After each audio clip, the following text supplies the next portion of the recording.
샬롬. 오늘도 하나님 말씀 앞에 나오신 여러분 환영합니다. 이렇게 기도하겠습니다.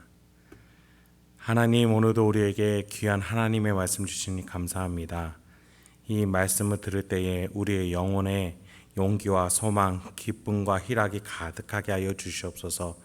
말씀을 깨닫고 하나님과 동행하고 있음을 확신하며 하나님의 자녀답게 명예롭게 오늘 하루도 살기로 결단하는 우리 성도님들과 제가 될 수 있도록 주여 인도하여 주시옵소서. 예수님의 이름으로 기도했습니다. 아멘. 오늘 함께 살펴볼 말씀 마태복음 27장 45절에서 56절까지 살펴보겠습니다. 마태복음 27장 45절에서 56절까지입니다. 오늘도 우리를 명예롭게 하시는 주님을 찬양합니다. 우리 주님께서는 고난의 왕으로 이 땅에 오셨습니다. 마국간에서 태어나시고 태어나시자마자 애굽으로 피난나가셨습니다. 그리고 정착하신 곳도 이스라엘의 가장 북부 총구석 이민족의 위협이 도사리는 나사렛에서 정착하시고 자라셨어요. 마침내는 예루살렘에 이제 왕으로서 들어오실 때 어린 나귀를 타고 들어오십니다. 그리고 마침내 고난의 왕으로서 등극하시는데 왕좌가 아니라 십자가에 오르십니다. 그 십자가 위에는 유대인의 왕이라고 적혀 있죠. 고난의 왕다운 인생이었고 마지막까지도 고난의 왕으로서 죽으시게 되십니다. 그 고난의 왕 앞에서 사람들은 머리를 조아리기보다는 조롱합니다. 그러면서 예수님은 계속해서 마지막 날에는, 지금은 내가 고난의 왕이지만 마지막 날에는 심판의 왕으로서 오실 것임을 계속해서 말씀하셨어요. 그렇습니다. 우리는 주님의 이 길을 기억하고 따라가야 합니다. 준비해야 합니다. 예수님을 따라서 세상을 섬기고 낮은 자리에서 섬기는 고난의 제자로서 살아가야 합니다. 그리고 예수님과 같이 마지막 날에는 우리가 하나님이 높여주시는 위대한 왕노릇한 자가 될 것입니다. 그런 점에서 오늘 예수님이 이제 죽음에 이르시게 됩니다. 고난의 왕의 정점이겠죠. 더 나아가 죽음을 넘어 심판의 왕으로서 다시 오실 왕으로서의 첫 발걸음일 겁니다. 먼저 45절부터 50절까지 살펴보겠습니다. 제6시로부터 온 땅에 어둠이 임하여 제9시까지 계속되더니 제9시쯤에 예수께서 크게 소리질러 이르시되 엘리 엘리 라마 사박다니 하시니 이는 곧 나의 하나님 나의 하나님 어찌하여 나를 버리셨나이까 하는 뜻이라. 거기 섰던 자 중에 어떤 이들이 듣고 이르되 이 사람이 엘리야를 부른다 하고, 그 중에 한 사람이 곧 달려가서 해면을 가져다가 신 포도주에 적시어 갈대에 꿰어 마시게 하거늘 그 남은 사람들이 이르되 가만두라, 엘리야가 와서 그를 구원하나 보자 하더라. 예수께서 다시 크게 소리를 지르시고 영원히 떠나가시니라. 히브리 시간은 우리가 쓰는 시간에 6을 더하면 생각하기 좋습니다. 제9시쯤, 그러니까 제9시에 이제 낮 12시부터 오후 3시가 되는 것이지요. 그때에 온 땅에 어둠이 임합니다. 예수가 인류를 위해 고난을 대신 받으시면서 고통을 당하시는 시간이 이제 임하는 것이죠. 이 시간 동안에 고난은 어떤 고난이었습니까? 인간이 당할 수 있는 가장 극심한 고통이었습니다. 물론 이보다도 더 크고 더 두려운 고문 방법이 있겠습니다. 그런데 오늘 성경에서 주목하는 고통은 육신적인 고통이 아닙니다. 지금 예수님의 영혼과 심령의 고통입니다. 여러분, 육신의 고통은 아프고 말면 그만입니다. 손으로 만져서 낫게도 할 수 있겠죠. 그러나 마음의 심령의 고통은 우리의 육체적인 손으로 만질 수도 해결할 수도 없습니다. 예수는 지금 하나님과의 단절의 시간, 그 손으로 어루만질 수 없는 고통을 당하고 계셔요. 그 단절의 의미로 하늘에 계시는 아버지와 이 땅에 있는 예수 그리스도 아들 사이에 어둠이 임합니다. 이 시간 동안에 아버지와 단절의 고통을 겪어요. 그래서 예수님이 나를 어찌하여 버리셨나이까 라고 예수는 외치면서 아버지와의 단절이 가장 공허하고 고통스러운 것임을 말씀하신 듯합니다. 예수가 이전에 채찍질 맞고 가시관을 쓰고 조롱과 희롱을 당해도 그 어떤 반박을, 그 어떠한 그 외침을 내찢지 않으셨죠. 육체적인 고통은 예수께 문제가 될 것이 아니었습니다.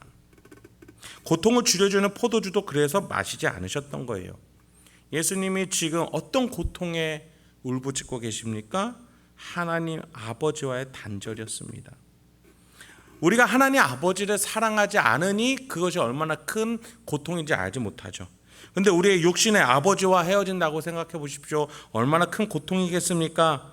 그런데 우리가 육신의 아버지를 사랑함보다 더 많이 더 밀접하게 연합해 계시는 삼위일체 하나님으로서의 예수님과 하나님과의 관계가 단절된다. 그것이 예수님께 얼마나 큰 고통이었는지 우리는 상상은 가지만 이를 헤아릴 수가 없는 고통이었을 겁니다.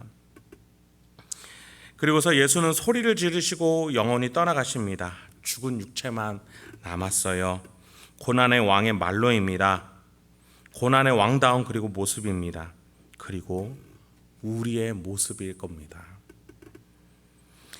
이러한 죽음의 현장에서 동시에 어떤 일이 일어났다고 마태는 말해줍니까? 51절부터 53절입니다. 이에 성소 휘장이 위로부터 아래까지 찢어져 둘이 되고 땅이 진동하며 바위가 터지고 무덤들이 열리며 자던 성도의 몸이 많이 일어나되 예수의 부활 후에 그들이 무덤에서 나와서 거룩한 성에 들어가 많은 사람에게 보이니라. 우리가 위에서 예수님이 죽으실 때의 그 현장, 우리도 동일하게 죽음을 맞이하면서 다하게 심령의 고통일 겁니다. 우리는 과연 그 죽음을 준비하고 있습니까? 아버지와의 단절을 준비하고 있습니까? 그때 나 홀로 남겨질 것 같은 그 외롭고 고아 같은 그 심령의 시간을 우리는 준비하고 있습니까? 우리가 예수처럼 이 길을 걸어 나가야 됩니다. 그러나 또 예수처럼 믿음으로 이 길을 걸어 나가야 됩니다. 믿음을 넘어서서 이 믿음의 시간을 살아내야 하겠습니다. 그런데 우리와는 다르게 예수가 죽었을 때에만 일어나는 일들이 51절부터 53절까지 나오는 것입니다. 가장 먼저 성소의 커튼들이 찢어집니다. 하나님의 임재 처소를 아무나 함부로 보거나 들어오지 못하게 막아놓은 것들이었어요. 예수의 고난과 죽음으로 하나님과 인간 사이에 죄의 장벽이 무너졌음을, 그래서 이제 하나님과 인간이 함께할 수 있게 되었음을 의미하는 사건입니다. 그럼에도 이 땅의 왕이 죽으니 인간의 본 구성 요소인 땅의 것들이, 먼지들이, 흙이 들고 일어나기 시작합니다. 땅이 흔들려요. 바위가 터지고 갈라집니다. 게다가 죽어서 땅에서 묻혀서 먼지가 되어가던 죽은 이들이 일어납니다. 예수의 죽음이 어떤 의미를 가지게 하는지, 모든 먼지로 구성된 인간들의 대표 되시는 인간 예수가 죽으니 온 땅이 살아나기 시작하는 거예요. 여러분, 우리 주님이 죽으심으로 우리의 안에, 우리의 인생이, 우리의 의지가 되살아날 수 있음을 기억하시기 바랍니다. 마지막으로 54절 55절입니다. 백부장과 및 함께 예수를 지키던 자들이 지진과 그 일어난 일들을 보고 심히 두려워하여 이르되 이는 진실로 하나님의 아들이었도다 하더라. 예수를 섬기며 갈릴리에서부터 따라온 많은 여자가 거기 있어 멀리서 바라보고 있으니. 이렇게 예수의 죽음의 현장을 바로 눈앞에서 목격한 이들은 어떤 반응을 보입니까? 첫 번째, 심히 두려워합니다.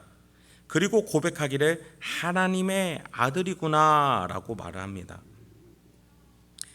좀 간단하게 얘기하자면 두려워하면서 저 사람은 보통 사람이 아니었구나 이렇게 말하는 것이죠.